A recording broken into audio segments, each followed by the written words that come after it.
Thank you. Welcome to this panel on the Cthulhu Mythos and gaming. So what I was going to do was a little bit of an introduction about the history of Lovecraft and the mythos, and then how it became a game, and then I'm going to throw it open to you to ask questions, and I believe the magic cube is working again. I'm not going to throw it at people because, as I explained last night, I'm a terrible shot, and I will hit the person I'm not aiming at. So, my name is Lynne Hardy. I am the Associate Line Editor for Call of Cthulhu for Chaosium. I've worked on numerous things over the years, but I always seem to come back to Cthulhu. In the end, there is no escape. I'm just telling you that now. So, Howard Phillips Lovecraft was born on the 20th of August, 1890, into a reasonably well-to-do family. His dad died when Lovecraft was 8 years old. As far as we can tell, based on the medical records, 5 years after a nervous breakdown, and quite probably due to syphilis. So there was a history of mental illness in the family from very early on. His mother then also died in the same hospital that Lovecraft's dad had died in 10, 20 years later, again after a nervous breakdown. She actually died as the result of a botched operation, though, but she had been institutionalized prior to that. So when you know that about Lovecraft, it's kind of hardly surprising that the descent into madness actually plays quite a large role in a lot of his stories. Although, to be honest, a lot of what we think of as the Cthulhu mythos wasn't necessarily created by Lovecraft. Because for all the problems with him, he did actually mentor a lot of younger writers. And they formed what we know as the Lovecraft Circle. Has everybody heard of the Lovecraft Circle? Yeah. So I made a list of their names because I'm terrible with names and I never remember them all. So when we're talking about the Lovecraft Circle... I'm really sorry. Can you please hold the microphone? Yes, of course. Where have I got them? So we've got Robert E. Howard, we've got August Derleth, we've got... I've lost my notes. That's not a writer. I was trying to be so organised and professional for this one, and it's completely failed. But there were quite a few people who we would recognise their creations, but not necessarily know that they created them. So the list that I did find was, okay, who created the Hounds of Tindalos? Anyone know? Lovecraft?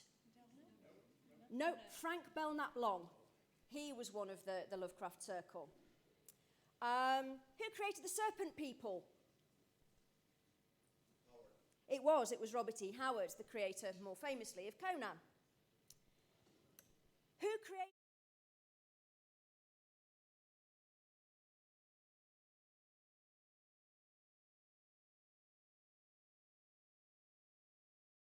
Everyone's favourite, Chthonians. Who created Chthonians?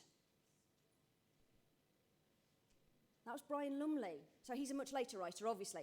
But this is it. From us gamers who use certain creatures a lot, not everyone that was created was Lovecraft's. And the whole thing with the Cthulhu mythos is that it was a shared world, a shared creation, which ties beautifully to what we do as gamers, to be quite honest, because we come together to build stories, share a world. Lovecraft didn't even come up with the term the Cthulhu mythos. That was August Derleth, one of his protégés, who, with Douglas Wandry, set up Arkham House after Lovecraft's death to get his works into print.